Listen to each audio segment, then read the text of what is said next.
صفت او کې ډېر بد صفت دا دی ويمنعون الماعون او منکی معمولی شیز لره یا د فایدې شیز لره یعنی دومره بې خیره دي دومره بې خیره چې معمولی شی هم چاله نه ورکوي معمولی شی لکه معمولی شي کې هر شی راغی لکه ورته یو سړي ته دا ووایي قلم راکړه لږ پن راکړه لیکل به کوم دوی که دومره خیر نشي چې هغه پن چاله نشي ورکولی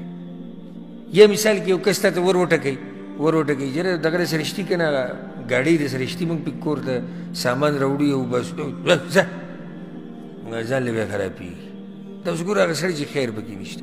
یو سړي ته دې ور وټکو وروره که پلانې شی د سړي زموږ یو منټ له پکار دی یا د بجلي هغه تریشو پکار دی یا پلانې شی پکار دی پلانې د ماچس ډبې پکار دی او دوی نه ځه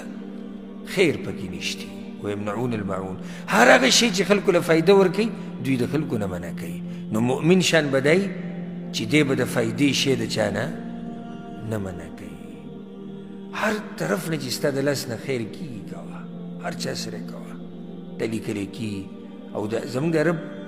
دا به د خپلو بندګانو ډېر مین دی چې څوک دوی سره ښه کوي که نه رب العالمین د هغه سره ډېر ښه کوي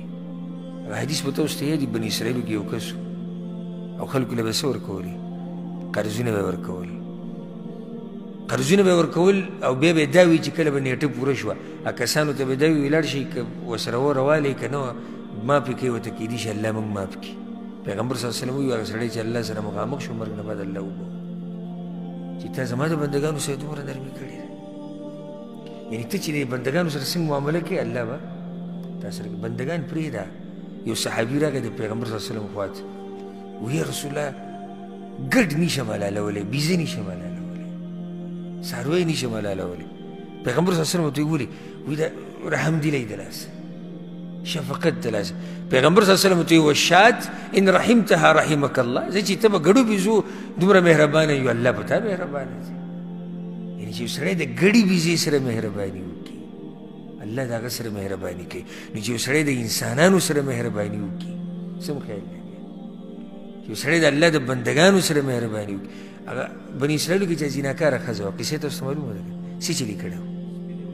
سپی تږی شوی او دا زیناکاره ښځه ده ګوره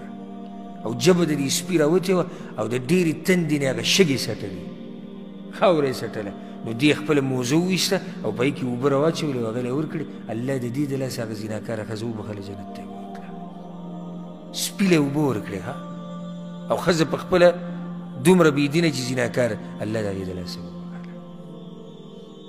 نو په ځان کې دا صفت پیدا کړي چې د خیر شی به د چا نه نه منع کوئ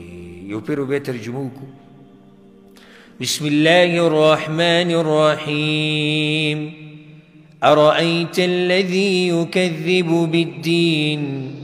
أي خبر يتبع كس دروغجن غني دين لرا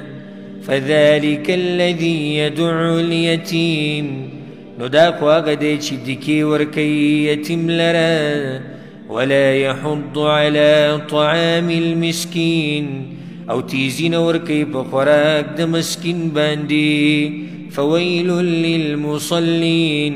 نو هلاکت منسکون کلرا الذين هم عن صلاتهم ساهون هغه کسان چې دوی د منځونو خپلونه نه خبر دي الذين هم يراءون